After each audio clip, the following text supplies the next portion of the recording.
Claudia, welcome to the show. Thank you so much for having me. I've been looking forward to this conversation for a while. It's been a hot topic amongst my audience, how you can fix, or I guess, reverse issues with vision, fix your eyes, and live a better life. I think it is a very hot topic that many people have never heard about. Yeah. Well, let's warm up with the non-negotiables or unusual things that you've done so far today for your health and performance. So the unusual things I've done is getting rid of my glasses because I got them at age 3 and everybody tells you there's nothing you can do. So that's probably the biggest unusual thing I've done for my health and performance. And my background is design. So I was always a very visual person, and having declining vision is scary. So that's one thing I've done. And then also I started looking into blood glucose, measuring my blood sugar. That's something I never looked at before. My mom has diabetes. We have lots of bad genetics in our family for stroke, heart disease, and diabetes. And so knowing that that's the leading cause of blindness, so I started checking my own blood glucose, even though something wasn't really wrong with me. And it really changed how I'm looking at everything I do. Didn't realize that it's the leading cause of blindness. Yeah, diabetes is. And what people don't know is that you don't have to have the official diabetes, which is also in traditional medicine. You have 123 as a fasting blood glucose, you're pre-diabetic, and then 124, oh, now you have diabetes. It's those random numbers, and it could be literally 20 years before you ever, and maybe you never get diagnosed, and you could have already diabetic retinopathies and all those age-related eye diseases. I think vision is one of those things that we take for granted until there's problems, and then we wish for nothing more than getting our vision back. How do you summarize the importance and benefits of your approach to optimal eyesight? So I think in hindsight, what I was lucky because I got bullied and teased in school. Like I was like the outsider. I had no friends. Back when I was born in the 60s, there was one other kid in school that had glasses, and he was the super smart professor. And I was good in school, but I had to really study. I wasn't like the smart kid. And so I got really determined to get rid of them because I felt like they were this crutch. And that was the main reason. I got really shy. I got introverted. I got even more, I got scared of doing stuff because, again, I was the geek before geeks and nerds were cool. Like didn't exist then. And so I got really interested in this as a teenager already because I was like, there has to be something. And I was able to get rid of my glasses, and I ended up being back in them later. But I did it as a teenager. And my life changed when, I was like 16 and boys told you, you have beautiful eyes. And my eyes always used to be the problem. There was always something wrong with my eyes. And I was the only one in my family that wore glasses. So I went out on this journey. And I think what's different is that understanding how your eyesight works and knowing what to do to keep your eyesight in top shape. Because here's the problem, glasses and contacts, they call them corrective lenses. But I always use the example, if you break your arm, right, or your leg, you get a cast and it corrects your bones. It keeps them stable for 4 or 5 weeks. Then you get physical therapy and you strengthen your muscles again. And then your bone is corrected. But your eyesight is not corrected. In fact, you get more dependent, and everybody's vision gets worse. And to me, it's like, how has this become an accepted form of treatment? Yeah. It's just crazy. Yeah. So tell me more about the importance of eyesight and vision in general. You told me in a previous conversation that you call the Retina the poor man's MRI, and I love that. Yeah, that's actually Deborah Zelinsky from the Mind Eye Institute. She is a behavior, I don't know her exact title, but she has a fantastic talk that she gave, because in the eye exam, if you do an eye exam, especially with an ophthalmologist, and they look at your retinas and your eyes, right? I'm not talking about just reading the eye chart, but looking actually into the eye, they can find all kinds of diseases. Again, diabetes.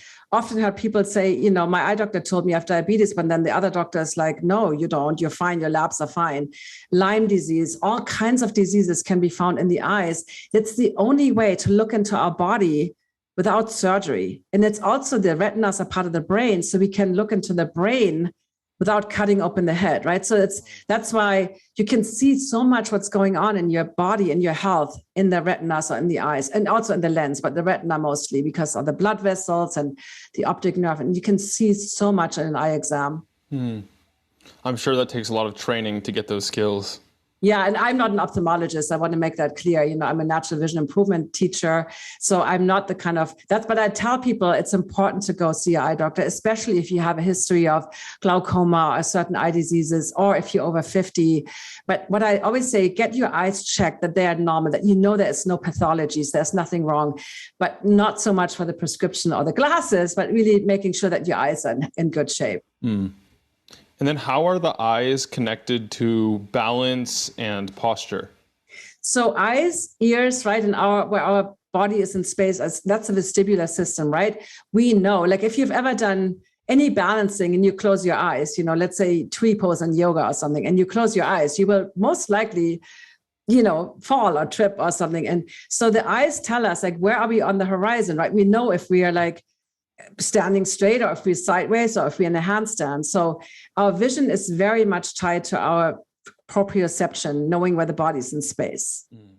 You've also mentioned that you had glasses at one point and then you didn't, and then you got them again. Is natural vision improvement and correction possible? Yes, it is. Here's the thing. It's like everything else in life. You don't expect to go to the gym for like 4 weeks, build all that muscle, or maybe 2 months or 3 months.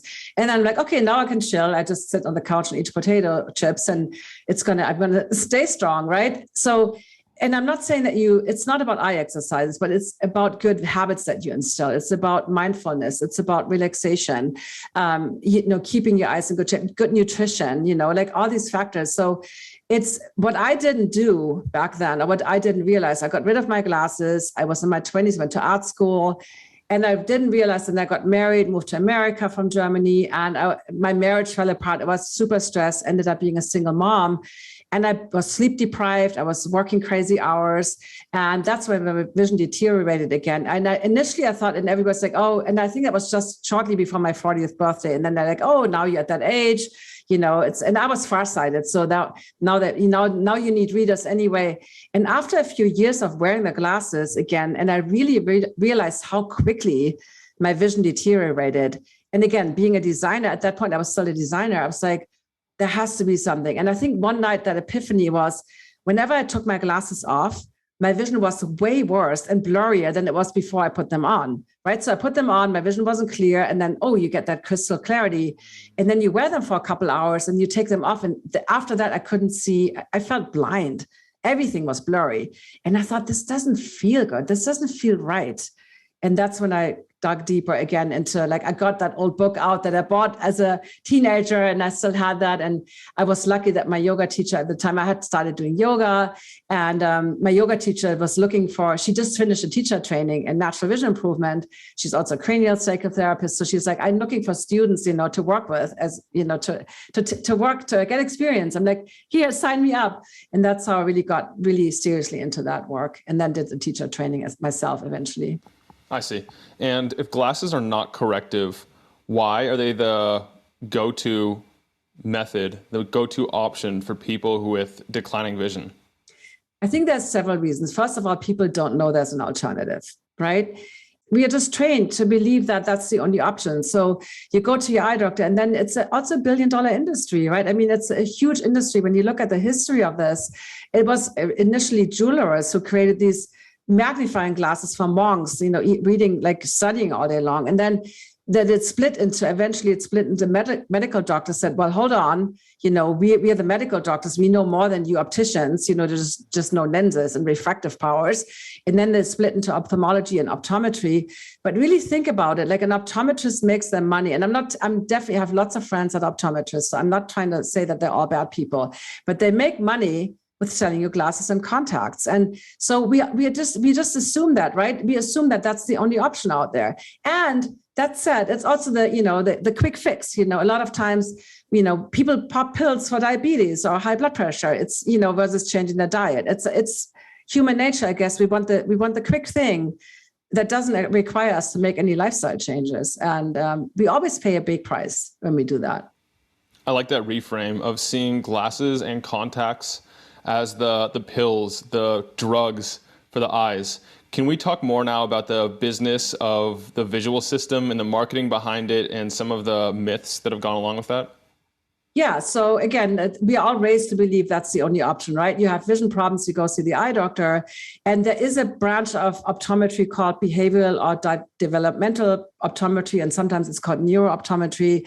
And those optometrists work usually mostly with children. But if you have fusion problems, if you have don't depth perception or lazy eye, so that's kind of the only area of like more traditional. But even these doctors wouldn't call themselves traditional eye doctors, where they actually do those, vision practices. And Susan Berry wrote a book, Fixing My Gaze. She also has a TED Talk. So she had fusion problems and had surgery at age 3 to correct her eyes, making them straight. So basically they cut the muscles in the eyes because her eyes would go in and would. So they made them straight. And she always said in her book, I wish the ophthalmology department would have talked to the behavioral optometry department, because she never had vision therapy. So the eyes looked straight, but she would just use that eye or that eye. She never used the eyes together. And if you don't do that, you have no depth perception. So, eventually your brain kind of figures out, using the parallax effect, it figures out how far away things are. But she did this in her 50s, and she was told, there's no way. But then she studied, I think she was a neurobiologist or neuroscientist. So she's like, this doesn't make sense. We know the brain is plastic. Like and it took her a year of vision therapy and she got her depth perception. And it's just the way she describes the first time. So, this is what I mean. There's all these separate branches, but the doctors don't talk to each other. And children, especially, they have a huge power. Like they have a huge power of like what calls accommodation in terms of how they can measure. And I've seen that. I've talked to people that did residency with pediatric ophthalmologists, and they said, you can't really measure children. And my neighbor has a daughter. She showed me 3 prescriptions, vastly different from each other, like for the same kid within like a month. But then the doctors tell the kid, put those glasses on, otherwise your vision gets worse. So to me, it's just crazy that we do that instead of looking at what is the problem behind this child's vision problem? Like, what is the root cause? Could be from the womb, could be trauma, could be physical trauma, could be emotional trauma. One thing I've noticed amongst all my friends and family who use glasses is that you get one pair, and after a short period of time, all of a sudden that pair doesn't work nearly as well. You need a stronger pair, and that becomes a slippery slope, leading you to stronger and stronger glasses. Why is that? So basically what happens, so the root cause, and that sounds maybe overly simple, but the root cause of vision problems is a strain. It's a strain and effort to see, because when you think of your other senses, right? Hearing, it's effortless, tasting, smelling. So seeing is really good. People with good vision, it's effortless and easy. You don't strain, you don't make an effort. So there's always a strain involved, or you could also talk about stress. A lot of times when I talk to my clients, there was some major stress in their life. Again, it could be physical, emotional, just like me when I was a single mom working crazy hours and basically trying to figure out how to feed my kids. So there's always this that's the root cause. Now you put the glasses on, but you don't change your habits, right? You don't change your habits. For instance, blinking. Blinking is one of those things that we're supposed to do every 2 to 3 seconds. But then what happens, and people even say, I'm staring at the screens. So they stare at the computer, but they get rewarded with clarity. So no matter what they do, mental strain, they're tired, maybe they didn't sleep well, but the glasses give you that clarity, even though you use bad habits, right? There's no feedback. So now, of course, the glasses will get stronger because you continuously do the same bad thing. It's like, what else can I use as a metaphor? I'm trying to think of something. Like you have back pain and you just pop pain pills, but you don't actually address the root cause. Eventually, you might need stronger opiates or stronger pills, right? So it's kind of the same idea, because you don't actually address what are you doing wrong. And that's why also the vision is so much blurrier after the glasses, because you're still straining, but you don't get that feedback. Like, for instance, blood glucose. I like that as an example. Like, when I eat something like sugar, like a cake I used to eat, my grandparents at a bakery, I see this thing going up, right? I see the levels, but before I was not aware of that. And if you keep doing that, you end up with diabetes eventually. Yeah, that makes sense. And then about LASIK, that is a hot topic in the natural vision world for reasons that I have a feeling you'll clarify in a second.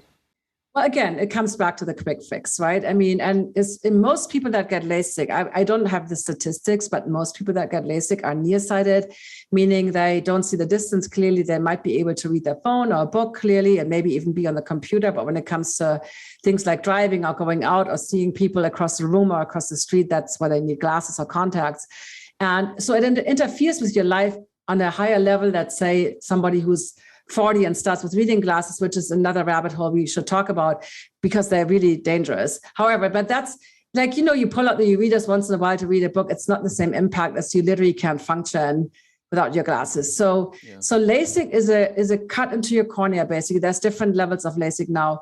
We didn't really talk about it that much, but vision varies, even from moment to moment. When you are stressed, when you're sleep deprived, your vision will be worse than maybe, let's say, you're relaxed, you're on vacation. So now they measure your vision. And again, people go to different eye doctors, they get different prescriptions.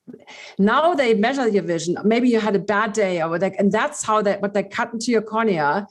And that's not going to last. Like you said, the prescription always changes, but now you can't take that contact out or you can't take those glasses off. It's engraved into your cornea. And if you're lucky, it might last for 10 years. If you're not lucky, I've seen people go back into glasses within half a year. Halos at night are very common, super dry eyes. Lots of people end up having to use prescription eye drops. And again, 10 years later, here's an example I give you. And this is for your listeners. I think your listeners are super smart. So let's say you're nearsighted, right? You have a -5, for instance. I just make up a number. Diopters only correct you for one distance. So if you're nearsighted, they correct you for 20 feet distance. So you have that -5. But let's say you use contacts or glasses, for instance. At the computer, you're only 2 feet away. So you wouldn't need -5. Maybe you need -4 because, again, now you're not 20 feet away. It's math. It's all that's the formula. So, but now you're wearing that -5 the whole time. Maybe you're even reading your phone and you have that -5. So you're basically overcorrected, especially if you spend most of the day looking at the near distance, right? A lot of people do that now. So now you have that thing in your eyes that's really meant for far looking, for looking at the mountains and driving and being so that strains your eyes and eventually it's too much. And now your eyes are like, okay, now the near point gets blurry because now I have this -5 and I really only need -4, maybe only need -3.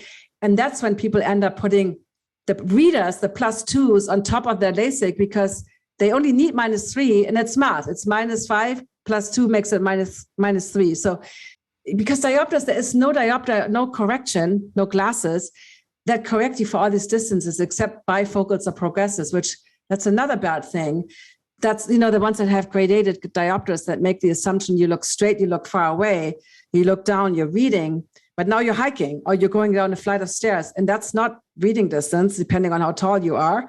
Or you look straight, but you look at the computer and then I see people, for your listeners, chin up and then look through the lower part of the lens, creating all kinds of postural problems. And anyway, so LASIK might give you a few years. And again, I've heard people that are super happy. So I don't want to, if you got LASIK, that it's done. But if you're considering LASIK, I really want to tell you, you thin your cornea, which might create wrong readings for intraocular pressure. You can't go back. You can't remove it anymore. It's done. And it's basically a cut into your cornea that's permanent. I'm not sure if it's true, but I also read or heard somewhere that the inventor of LASIK, regret bringing it to market.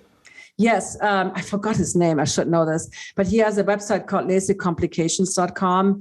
And so I talked to a neighbor not long ago and she told me she only had a -1.5, like her nearsightedness would have easily been corrected naturally. She can't drive at night anymore and she needs this prescription eye drops, which are also expensive. So gets the super dry eye. And that was this news anchor. I think, was it in Dallas? I can't remember. There was a news anchor who committed suicide because she had that excruciating pain. So it's a risky surgery, right? And yes, even though they do a lot of them, but people have new complications oftentimes. So there's no guarantee. And again, depending on how old you are, you might get lucky in maybe 10 years, but eventually you will be back in glasses. So we all want that quick fix. It's like, I wish I could just not work out and be super fit, it doesn't work that way.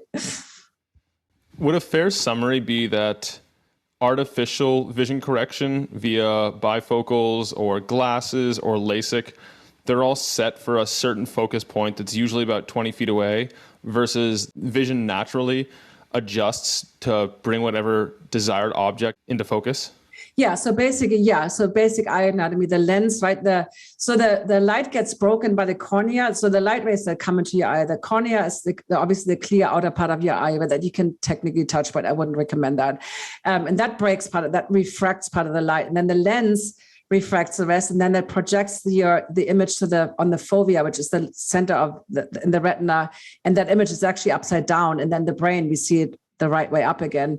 So our natural lens has about a power of 20 diopters. So our lens, when you look far in the distance, the lens is flat. It's kind of like flat. And then when you look up close, the lens, the ciliary muscle around it tightens and the lens gets more bulgy, think of a muscle flexing, right? It gets thicker so that it can project the light to the retina close up. So for our eyes, the natural relaxed state, well, also think about, for your listeners, I have two rubber eyeballs here. So when you look at your eyes, when you look in the distance, the eyes are parallel to each other, right? So all the outer eye muscles are equally relaxed, or whatever you want to call it. Now you look up close. Now the inner eye muscles have to pull the eyes so that you converge, so that your eyes kind of, think of cross-eyed a little bit, not that extreme, but that's what you're doing when you're converging.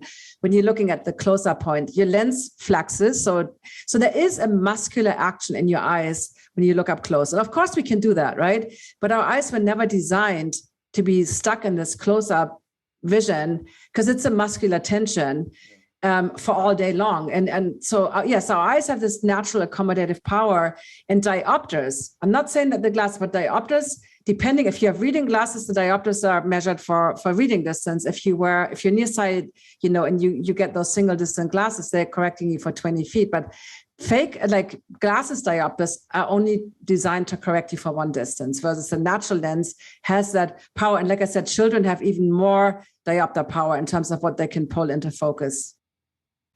Claudia, I don't want to make this all doom and gloom about how people with bad vision are screwed, but before we talk about what they can do, I think it's important to cover some of the things that we should stop doing to make sure that we don't destroy our vision any further than we already are. Yeah, so I mentioned blinking already. I mean, that's one of the simplest things you can do. And a dear friend of mine, he passed away, not from COVID, but he passed away in 2020 at the age of 101.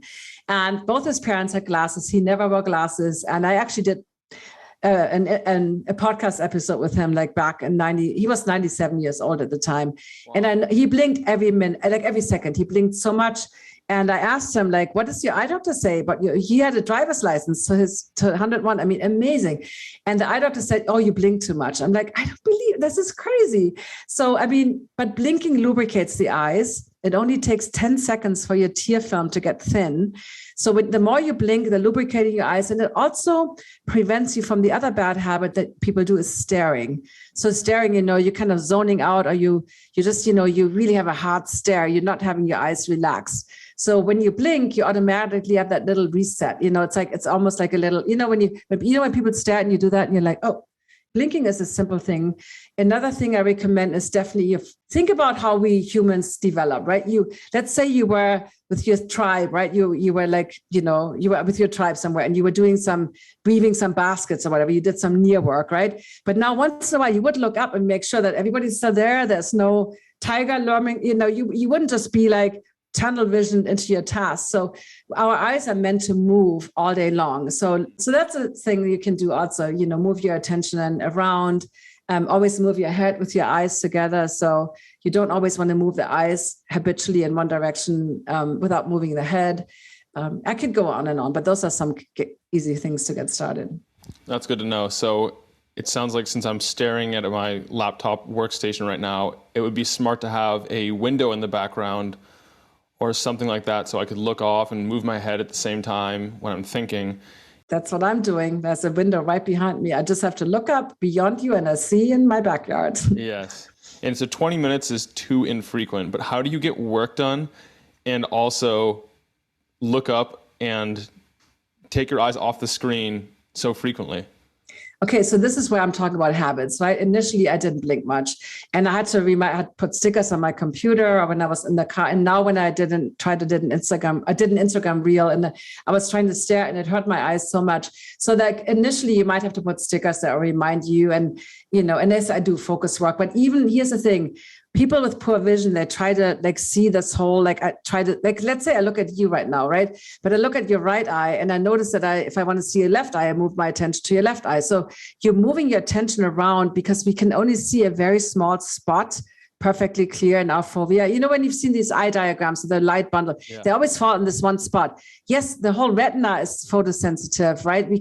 But on our peripheral, which is something I'm teaching right now on peripheral vision, in the outer periphery, we only see movement. So in the outer periphery, we don't even see color. So once you understand that, yes, we see this big IMAX movie screen experience, but we only see one point really sharp, whatever letter. Even if I look at recording on Zoom on the R, I don't even know what I know there's a G at the end of the word, but I don't know unless I'm moving my attention.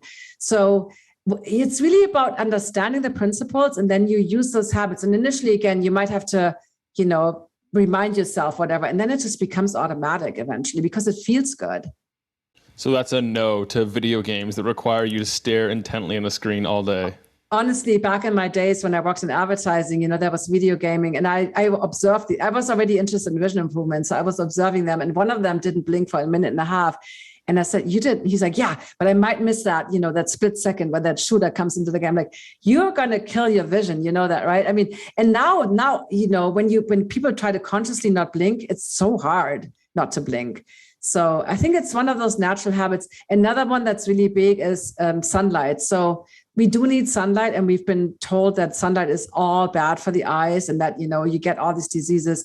No, the opposite is true. We need sunlight. In fact, there's studies done showing that the development of myopia, which is nearsightedness in children, babies are all born farsighted. So this crazy rise in nearsightedness, they found that, kids that play outside for 2 hours each day have way lower rates of nearsightedness. And they did studies with animals, and they looked at populations like Chinese living in Chinese cities versus in Australia, way lower rates of nearsightedness. UK, London people versus Sydney people, there's lower rates. So we know that sunlight is really important. And yes, too much sunlight is not good either. So, I'm not talking about extreme skiing or but normal daily life. I haven't worn sunglasses in 20 years, and it made such a difference for me. But again, I do want to make a disclaimer, because certain eye diseases, there is definitely exceptions. Or if you take any drugs that dilate your pupils, right? Because in the sunlight, our natural reactions, pupils get really small in bright light and they open up in the dark. But if for some reason, so definitely consult with your doctor. Don't just throw your sunglasses away. But light sensitivity and refractive errors like myopia, nearsightedness, astigmatism, farsightedness makes sense, right? Our eyes are the organs of light perception. They refract light. So if you cannot tolerate light, how can you possibly see well? Yeah, Claudia, I want to bookmark that topic for 1 minute from now. Okay. The idea of sunglasses and the fact that you haven't worn them for 20 years. Before we move on, a little more on light. Do you do anything in the morning or in the evening? Are certain times better than others for vision? A big piece of the method I'm teaching is sunlight exposure. And we always start sunning with eyes closed, and you turn your head side to side. And it's just a really gentle way to get used to sunlight. And morning and evening are really great because to set our circadian rhythms. And if it's really early, I don't close my eyes in the early morning. I just do it with eyes open. But sunlight exposure morning and evening helps you to sleep better and to wake up your body. And the blue light tells our body, hey, it's daytime. And even blind people have those that detect blue light, as long as they have eyeballs, right? They know that it's daytime, even if they have no light perception. So we humans we need that light, we need that stimulus, but morning and evening is definitely important. And then on the other end, the link between light and sleep. How can you work at night? I usually keep my lights pretty low, and I use special software on my computer, which I'll mention in a second. But how can I prevent my dark workstation from damaging my vision? So I use the same. I have software on my computer that's blue blocking. In the evening, you could technically also put blue blocking glasses on. I don't really recommend them during the day because, again, you want that blue light. You want to be like, but also, here's the thing, what I see, my daughters used to do that when they were teenagers. They would sit in a black room, in a dark bedroom, and the only screen that was lit was the computer. First of all, your pupils open up because it's dark. So you end up getting more blue light, especially if you don't have blue blockers. So you want your room to kind of match the brightness. But in the evening, what you want lights from the side, not the top. So, so that the brain, think about nature, right? It makes logical sense. If the light is bright coming from the top, it looks like it's high noon. Yeah. So we want the lights on the side. We want those, incandescent lights, which we can't get anymore in states like California.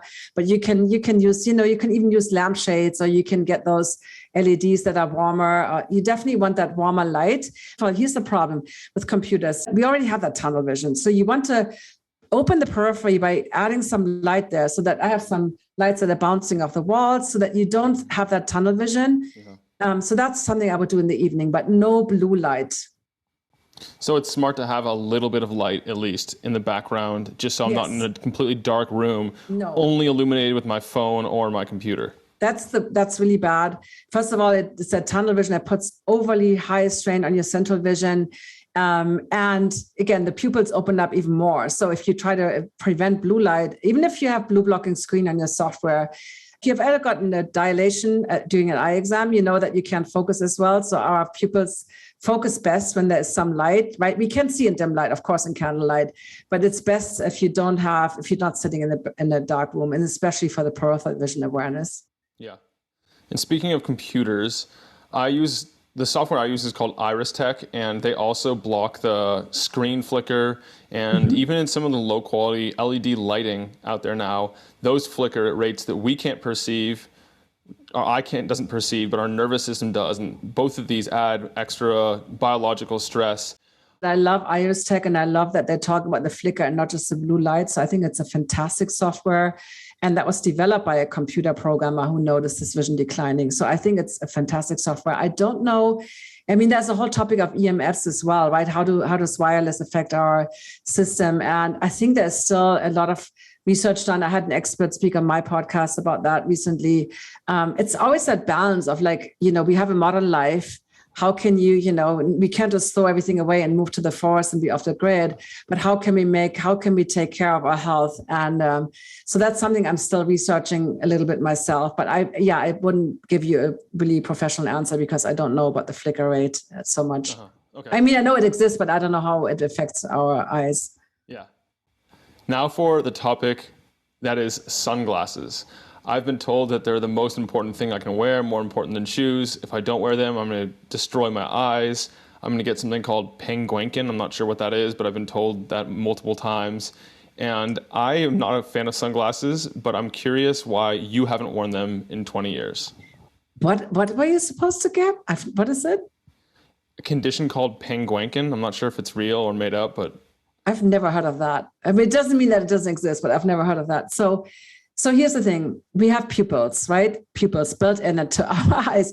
And again, unless you have some kind of condition, I met a woman recently, her pupils never constrict. That's a kind of some genetic thing. And obviously for somebody like that, you do need to wear sunglasses 100% because you do get too much blue light. But think about how smart nature is. So it's really bright. Your pupils get very small. That's actually the relaxed state.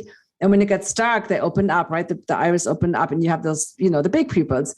So now if you wear sunglasses all the time, your pupils, you never train your pupils to react and they get really sluggish. And for me, as an example, and I see that with lots of my clients, what happened, night driving was a disaster. So then a car would come and then especially those xenon or whatever they call these bright headlights or SUVs that have those high, and I would be like, I would flip my, rearview mirror around. I would kind of hide behind the A-pillar. I was like, those bright lights were really frustrating, on the Autobahn back in Germany. But in general, it was just really hard for me to drive at night, especially in the rain. And when I stopped wearing sunglasses, and it's not like I purposefully look into these headlamps, but they don't bother me anymore. And my pupils react really quick. They get small very quick if there's a bright light. And when the car passes, they open up really quick. So if you always wear sunglasses, basically depends on the type of sunglasses, but some of them that are dark, your pupils actually open up behind the sunglasses a little bit. So in the end, you actually, like with the computers in the dark room, you get more blue light in. And what's really interesting too, now they find more research on hormones and how the whole system works and how our eyes are the only way for the brain to know light level exposure. So now you wear sunglasses. If you've ever been to the beach and it's not really hot, but it's just a little like wind and it feels good, and you have your sunglasses on and you might stay out in the sun because it doesn't feel it's hot, but and so then you get sunburned. But if you were to take them off and you're like, oh, it's really bright, I better get into the shade.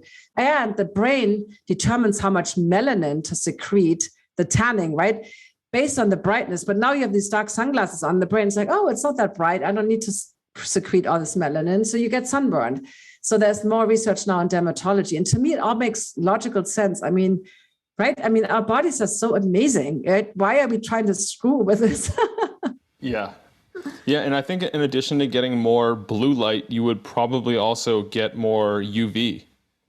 You get the UV light. And again, infrared light, part of the hot thing now is near infrared. It's like the hot thing, And those, I have one of those light panels, like a small one for the winter month, but that's included in sunlight. It's free.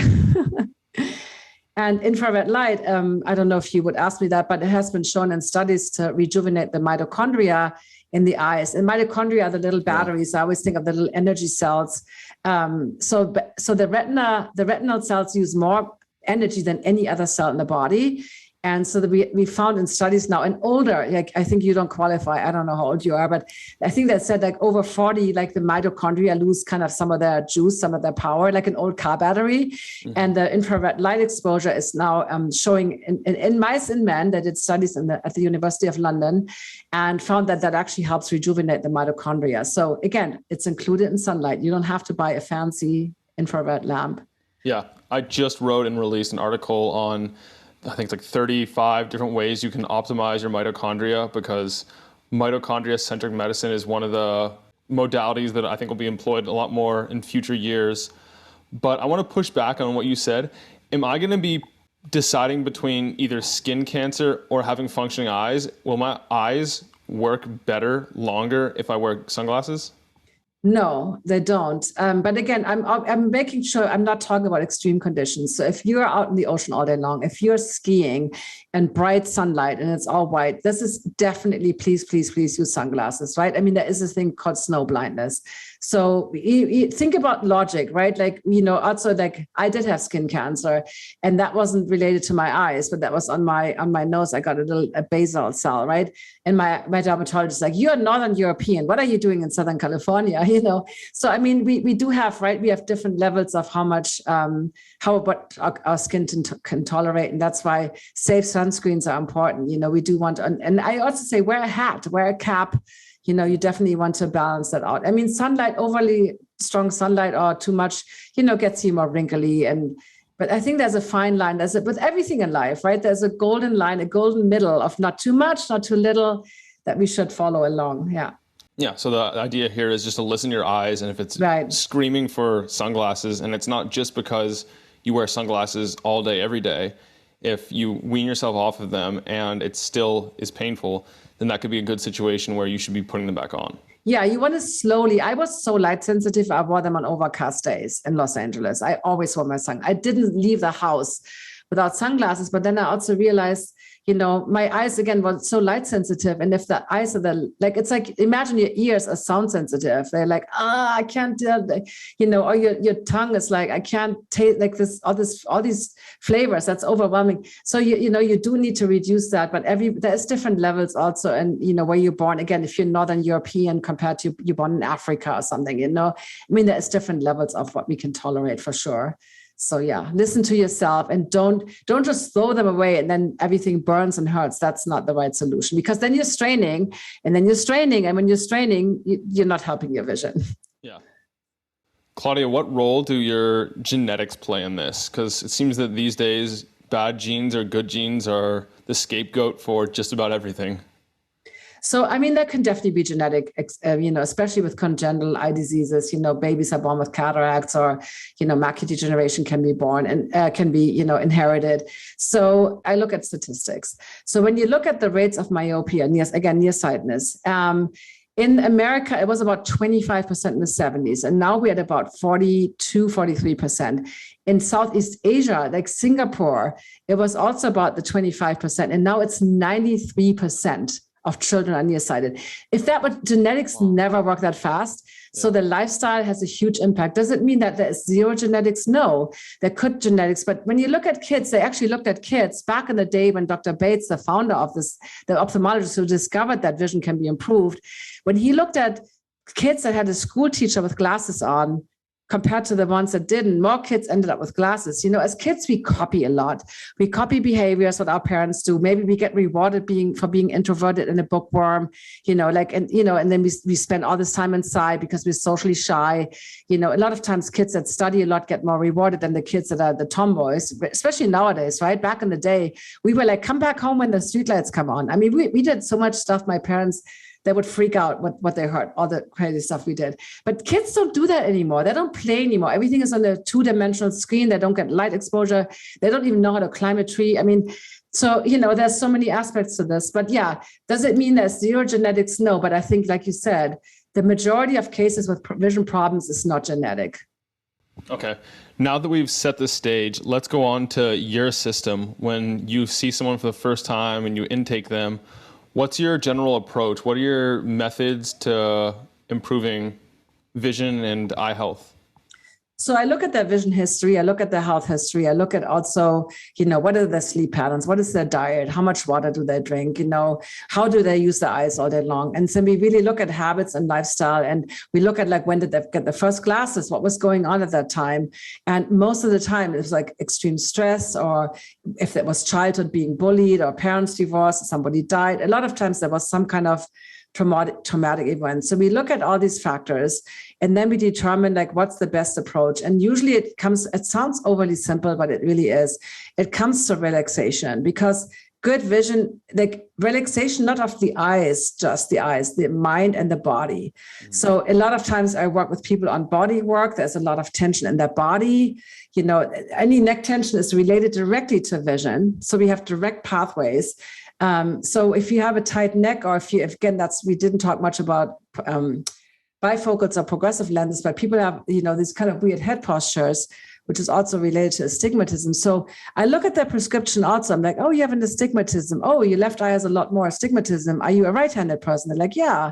Or do you have a monitor on the right? Yeah. How do you know? I'm like, well, you constantly look to the right without moving your head. So the left eye is further away from the focal point, meaning that's where you build your astigmatism, or maybe they're a musician, like a violinist, and they have their head tilted a lot of times, but the music isn't tilted. So there's a discrepancy of your eye scanning movements and the stuff that you're reading, and that creates astigmatism. So I look at all these factors.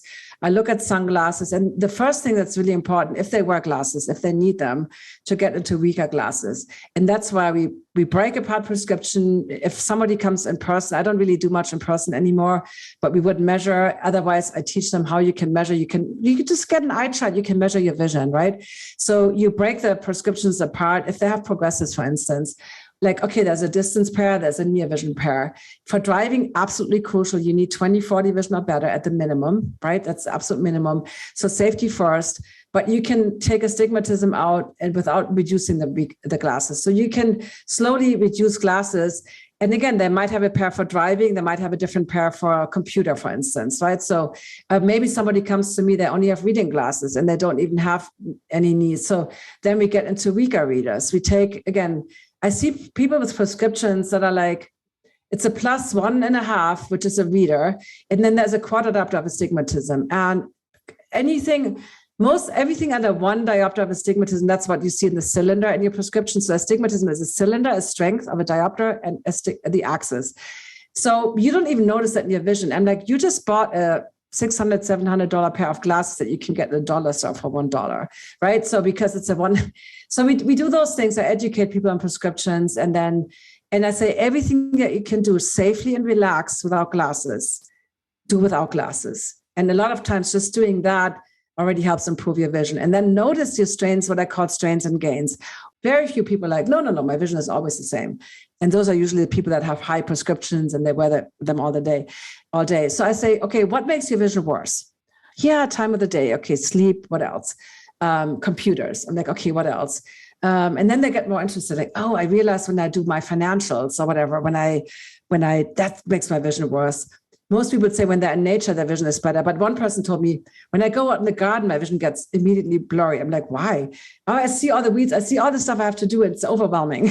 So like, once you get more interested in like what triggers your, maybe you look at a person you don't like, and that's like, oh, it makes a vision versus the person you love. So it's you get more and more interested in like, what helps you relax, what makes your vision better, and what are the triggers that causes you to strain. And then once you know that, then you can be proactive. I didn't realize what big part stress plays in all this. Yep. Stress again, and it's mental and it's physical stress is really the root cause of so much disease, and including blurry vision. I don't want to gloss over what you just said a minute ago, and that is that you bring people down in prescription. And I don't wear glasses, but I know from talking to people that it's not as easy for them as just deciding one day they want to go down in prescription because they're worried that they won't be able to see when it matters. Visual acuity is what's measured in an eye chart. So now an eye chart is static, you're static, right? It's like, that's also not very realistic with most life situations, right? Especially with driving. Always drives me nuts that when you look at least in California, and some states are different, but all they look at is visual acuity. So as long as you have visual acuity of 20/40, which is even far away from 20/20 in one eye, you can drive without glasses. But now, what about depth perception? What about peripheral vision? What about that pedestrian coming? What about night vision? Like all these aspects, that they don't check that. They only check in traffic. Think about it. How often are you static unless you're at a stoplight or a traffic light and the other object is static, right? It's usually everything is moving. So I'm not saying visual acuity isn't important, but that's what you measure. And that's everybody is so focused on just the visual acuity. But again, diopters correctly for one distance. So when you go down, you really need to look at yourself. Some people are okay with a little bit of a blur as long as they feel safe. Again, if you don't feel safe, you can't relax. If you don't relax, your vision will not be clear, right? So some people have to go a quarter diopter, a teeny tiny step down. Other people are already, we find out, we measure their vision and they're like way overcorrected. Their glasses correct them to 20/10. Which is great natural vision. It's great natural vision to have 20/10 vision. Now, 20/20 is not even perfect vision, at least according to Bates, but your glasses should not correct you to more than 20/20. So if we see that somebody is really overcorrected, we might be able to drop more, but this depends on each person's sensibility. Some people are very, it stresses them out if it's too much. So, but again, we talk a lot about different distances. What do you need your glasses for? What do you do most of the day? And that's what we get for prescriptions. And it's not prescriptions. It's like I educate people and then they can order them themselves. I'm not prescribed. I always make that clear. I'm not a doctor. I teach you. You can consult with your doctor. But, for me, education, knowledge is power is really, I want to empower people because nobody cares about your eyes as much as you do at the end of the day. Let's be honest. Yeah. What are your foundational principles and activities and habits you can do to get started today? So one thing I always say, like basically light, rest, and movement. We talked about light, right? Your eyes do need light, healthy, natural light. Rest is like, we call that palming, resting your eyes. You can also close your eyes. And this also is done in yoga. You cover your closed eyes with your cupped hands. Some people like to rub their hands together, and we can do it right now if you want. We can rub our hands together a little bit. And then ideally you want to have some elbow support. I can't do that right now. I would crash into my mic. But basically you would, you close your eyes, and you relax the shoulders, and ideally you have your elbows supported on on a table or something. And then take a few deep breaths. And remind yourself, right now, there's nothing to see, nothing to do. I can just be here in the present moment and feel my eyes relaxing.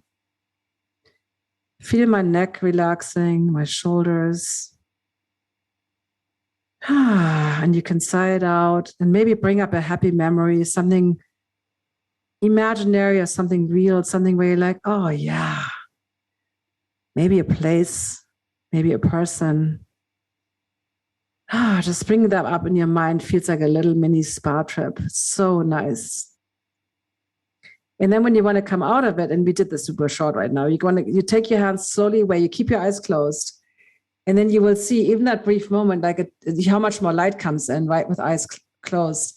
And then when you're ready to come back to planet Earth, you blink your eyes open, blink, blink, blink, blink, and you do some gentle squeezes. And then your eyes might feel more lubricated and refreshed. So that's just a little mini break that you can do. How do your eyes feel?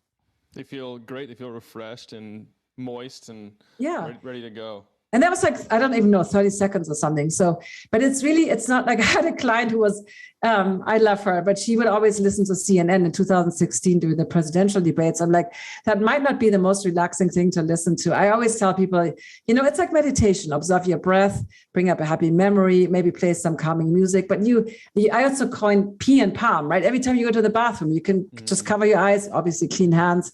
But yeah, little rest for your eyes, right? Like give them a little break. It doesn't have to be long. And then movement is the other aspect. And this is where I teach we teach practices like the swing and shifting. And you want to increase the little movements called saccadic eye movements in your eyes that often get the eyes often get stuck, especially where you wear glasses. And especially if you have astigmatism correction, only the center of your glasses is totally sharp. And while we do want to move our head and our eyes together, the eyes also should be able to make little mini movements right behind the glasses. And so glasses create that problem that people stare, they think everything behind the glasses, that whole area is clear. When in reality, remember what we talked about, the central vision is very small. And then the glasses give you this thing of, peripheral vision, that's nothing to see. It's all blurry anyway. And yes, for everybody, the peripheral vision isn't great. We don't have great, like if you move your hands, you see your hands moving, but you don't see colors. If you're in traffic, you see a car moving, you don't know the color until depending on whatever color it is. You're right. So everybody's vision is not great. If you see something in the periphery, you wouldn't be like turning your eyes to the side. You would be turning your body around and looking at that thing straight on, right? But glasses give you this fake idea that that everything out there is really bad anyway. Like there's no point in even paying attention, and then everything behind the glass is clear. And that's not how the eye anatomy works at all. So I think that's one other problem with glasses. They really teach you really bad habits. I learned that focusing on the peripheries and not on what's directly in front of you, I think it's called open focus, is a way of like calming the nervous system, because in nature, if you're able to take in information from your peripheries and not what's directly ahead of you, that would be a time that you're not stressed out. Yeah, I love that. I just did a show on exactly that. So open focus, Jacob Lieberman wrote several books. I just love him. He was an optometrist. I don't think he's an optometrist anymore, but he worked as an optometrist, got rid of his own myopia, and he described open focus. So it's so it might sound counterintuitive because I just said whatever focal point you focus on. Let's say you have a sailboat on the horizon, right? You look at the top of that sailboat, you don't see the bottom of the sailboat as well. And that applies to objects close up, any distance, right? Wherever we focus, we see things best or clear. Now, open focus doesn't mean that your eyes are not pointing at a specific point, but let's say you're in a forest, and let's do the different scenarios. So let's say you're doing a scavenger hunt and now you're looking for arrows, you're looking for signs, maybe on the trees or whatever. So you're scanning the forest and you're seeing all the other trees in your periphery, but your mental focus is very directed on something. You need to find something, right? But now let's say you're in that forest and you're just kind of taking in that feeling of the forest and this other senses, and you're aware of all the trees. You're still looking at one tree, wherever your eyes are pointing, but you're not like, oh, that tree is looking different than the other ones. You just, you know what I mean? It's not, I don't like the word soft gaze, but you're not mentally engaged in a particular object, right? Yeah. So your eyes can move around, but you're not like counting the trees, or you're not really mentally engaged. I think the mental focus is the key piece. You're just having that experience of this space around you. I hope that makes sense. That's very different than the mentally driven, like, okay, I have to figure out where is something here, or I find something, or I'm comparing the different trees, or.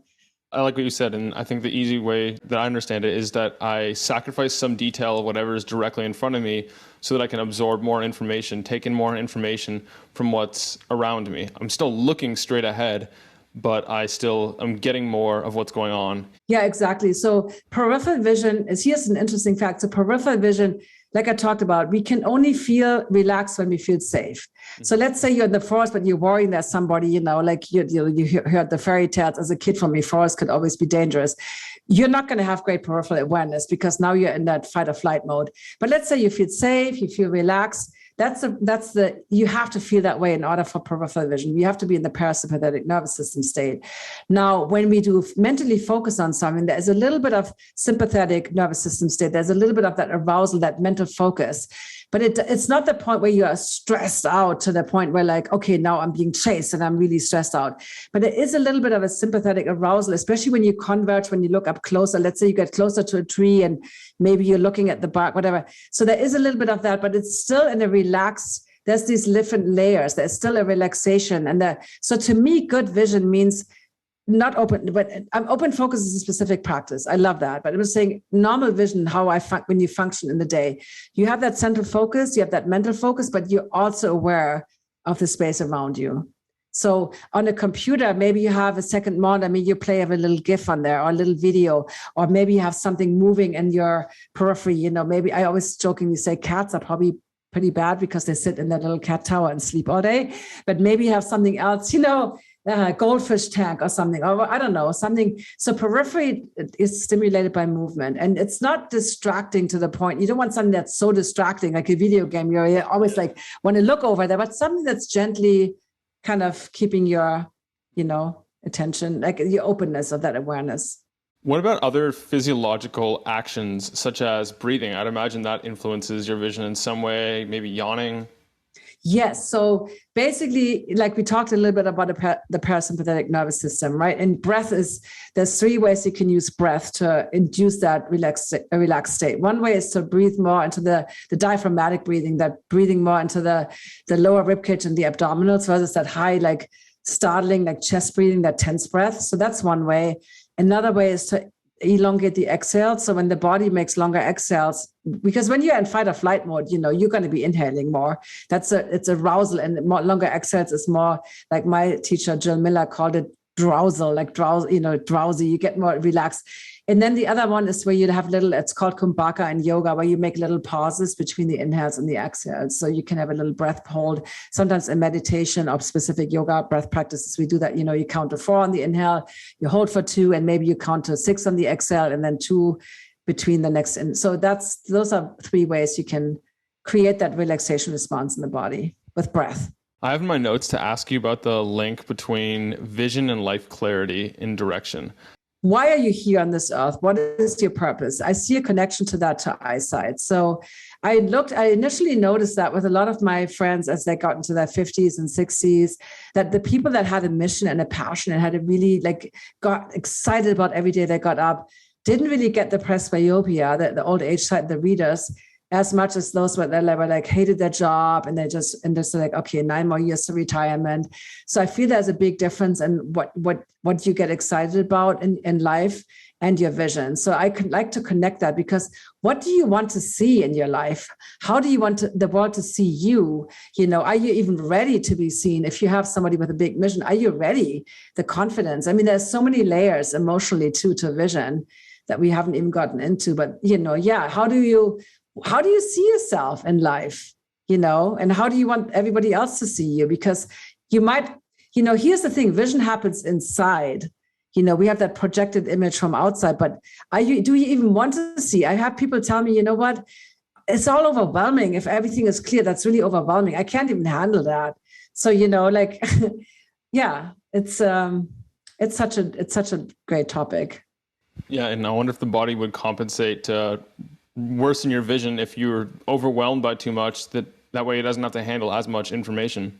Yeah, I've heard. This was not my client, but a friend of a friend. I worked with that friend, but she told me that story where somebody had cataracts, and I guess when you have cataracts, your vision gets more cloudy. It's kind of, think of a little bit of a foggy vision, and her cataracts were kind of what they called mature, and they waited with the surgery quite long, and she had already lost some of. You can't correct it with glasses anymore, because no matter how many diopters. So she got the surgery, and then her eyes, obviously it's crystal clear. It's like, think of a dirty window, like a fogged up window, and now it's crystal clear. And her brain couldn't handle it. Within 2 weeks, her vision was blurry again, because the brain's like, hey, no, this is no good. Yeah. We don't like that. So yeah, it's like, our bodies are so incredibly smart, right? They want us to protect us at all times from things that feel scary and that we don't want. Well, Claudia, we'll start to wrap up, but I have a couple more questions for you before a rapid fire round. Okay. This is another popular topic that I've been asked many times, and I deferred to you. Are there any smart nutritional diet or supplements to take for eye health and vision?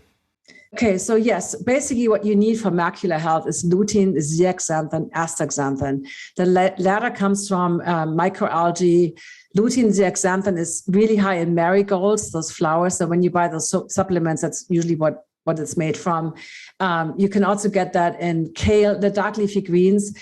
Some people say kale is bad, but there's also different kinds of kale. Some kale has really high levels of oxalates with spinach, but you want to have a variety of dark leafy greens. That's and water and dark leafy greens are probably your best friends, and the beta carotene. So the carrots, the orange peppers, again, even kale is high in beta carotenes, but you want those because so the cone cells, the ones that give you clear vision and color vision, the ones that are in the macula, right?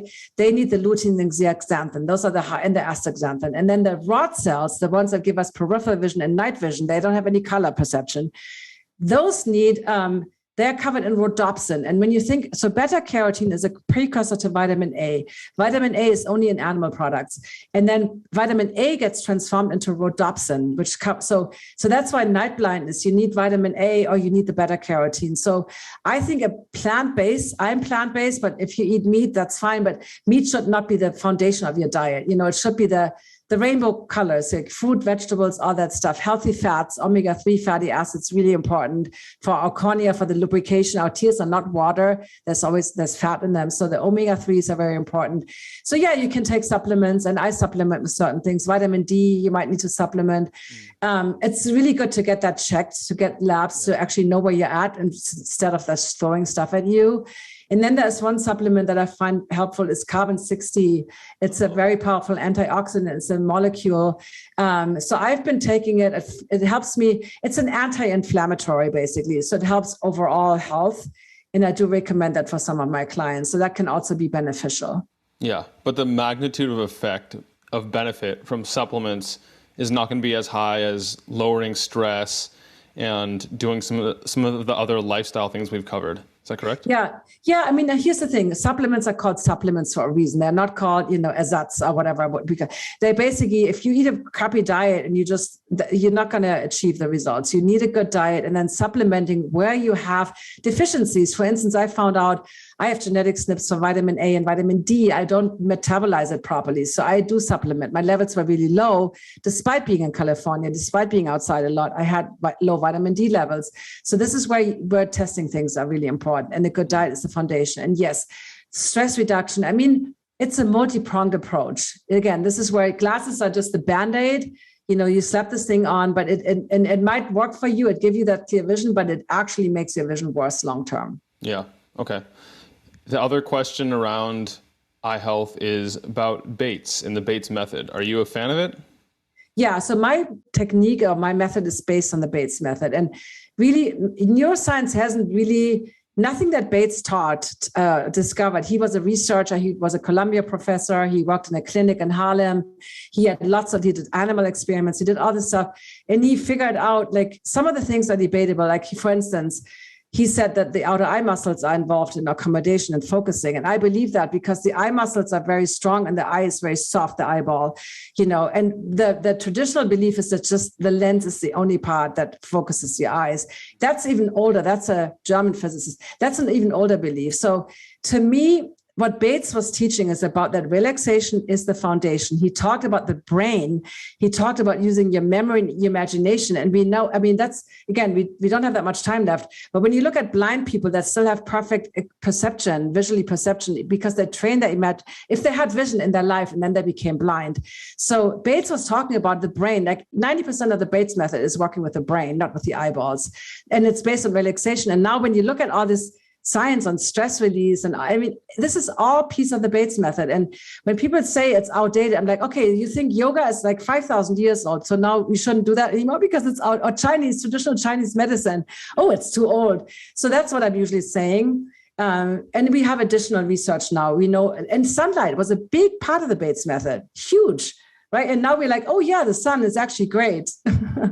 Yeah, and if people are interested in learning more about that, they can Google Bates method. I've also heard it called eye yoga, a bunch of different things, but it's been around for a long time. Eye yoga is a little different. That's really based on yoga. And that's more like you do the, in and out, and you do the eye circles. And that's definitely helpful for certain things. I think the piece of the Bates method is it's not eye exercises at all. You learn practices to change your habits, right? And where can you relax? And often Bates would use something where you have a memory of something easy and that's relaxing. And that once you know, you can use that when you can't have a memory imagination of something like a letter, you can use something that you already easy for you to do. And then you can transfer that idea into other things. I know this is a bigger topic, but basically what I teach, I also do the body work. So my method has additional new components to that.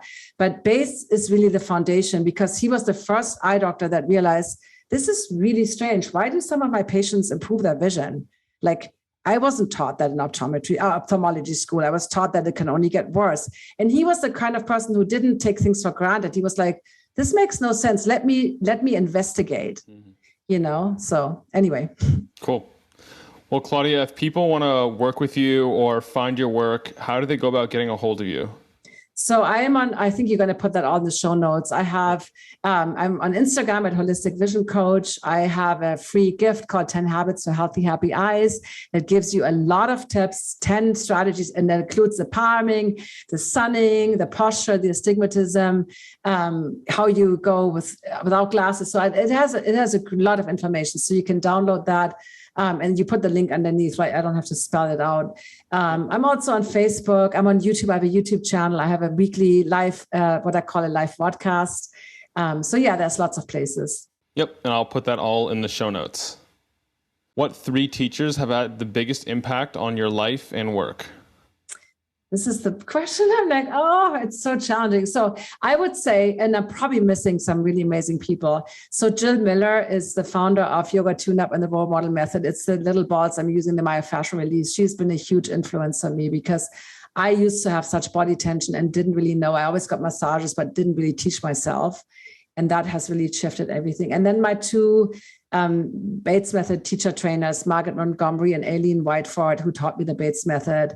They're really huge influence on me because I saw how different the 2 of them were and how they were teaching. And I realized there's so many different ways in all these different layers. And I think I would say Dr. Bates himself, he wasn't, obviously he died, before I was born, but just like having that courage to be out in the world, be an esteemed Columbia professor, then being shunned from the Association of Ophthalmologists, basically being like called a crazy quack, when in reality he was onto something. I think having that courage to stand up, and when you truly believe something, that to me is so inspiring. Yeah. Yeah, it permeates everything you do and say. Mm-hmm. Exactly. I love it. Me too. Okay, quick rapid fire round now, and then we'll sign off. What are the biggest eye care myths that frustrate you? So one of them is that vision can only decline. There's absolutely nothing you can do. Another myth is that glasses and contacts correct your vision. Like that's and also, that eye diseases are inevitable. Like there's absolutely nothing you can do. It's just a matter of aging and everything falls apart. What's one thing that your tribe doesn't know about you? Ooh. Maybe that I like to drive really fast. I miss the Autobahn. I knew where that was going. Well, Claudia, any final thoughts? If I hand over the mic to you, how would you like to leave listeners? I just want your listeners to know that, really take power of your health and including your eye health. It's, I gave a talk at the Mindshare Summit and called the biggest blind spot in holistic health, because even holistic healthcare professionals, somehow everything can be fixed, everything can be changed, but eyesight is like that one blind spot, right? So know that your choices have an impact on your vision. And so you don't stop blaming it on genetics and the computers. And yes, we all use computers, but you have the power to make changes and you decide how your vision looks like in 10, 20, 30, 40 years. Yeah, I like that. Your methodology is simple, it's practical, it's not requiring us to hardwire everything and throw our computers out the window and go live in the woods. So thank you for your time and joining us on the podcast today. I'm looking forward to following your work and seeing how things evolve. Thank you so much for having me. It was a pleasure. It's a pleasure hosting you. I'm Nick Urban, here with Claudia Muehlenweg, signing out from mindbodypeak.com. Have a great week and be an outlier. I hope that this has been helpful for you. If you enjoyed it, subscribe and hit the thumbs up. I love knowing who's in the 1% committed to reaching their full potential. Comment 1% below so that I know who you are. For all the resources and links, meet me on my website at mindbodypeak.com. I appreciate you and look forward to connecting with you. As a reminder, the information depicted in this video is for information purposes only. Please